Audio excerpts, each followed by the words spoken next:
Hey, welcome back to our series, Godly Finances in Small Bites. This is our second episode titled, I Think We're Okay, and we might get a stimulus check.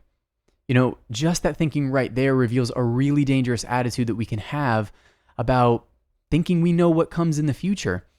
I think that all of us have probably been tempted sometimes to think, I've got a job, I've got some job security, I probably don't need to save. And I think the Bible would warn us in a number of places not to have that kind of posture, especially in such an uncertain climate. Let me share just one such example that comes from the book of James in chapter 4. Verse 13 reads, "Now listen, you who say, today or tomorrow we will go to this city or that city, spend a year there, carry on business, and make money. Why? You do not even know what will happen tomorrow. What is your life? You are a mist that appears for a little while and then vanishes. Instead, you ought to say, if it is the Lord's will, we will live and do this or that."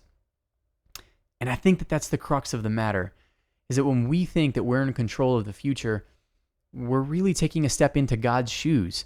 That's his department. Remember what Jesus tells us about the man that wanted to build bigger barns. In an instant, our lives could be demanded of us. And so it's wise and prudent to be thinking about how we can save, especially in such an uncertain climate. What about the practical part?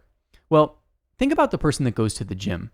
They're always trying to find ways that they can challenge themselves. They're lifting heavier weights or maybe doing more repetitions. In a similar way, we're asking you to actively think about how you can challenge yourself to save more money on a daily or weekly basis. See how good you can do.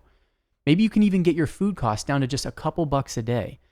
And if you don't think so, where there's a will, there's a way. Think of creative ways like water being a single suitable beverage. You can definitely do this. Also, if you're confident about your financial picture, we ask you to stay tuned for the next 2 episodes and to join your brother man in ways that you can cut back on consumption. But remember, we want you to be a saver. We don't want you to stockpile like the man that wanted to build bigger barns. Also, give thought to how you can still give your offering and how you can be thinking about missions. And then last but not least, be thinking about the people who will be in greater need than you. In a time like this, it's almost certain that we're going to be called upon to help out people who are less fortunate. Hey, thanks for tuning in again. We got more episodes coming up soon, and we really hope that you'll join us for that. Thanks, and we'll see you soon.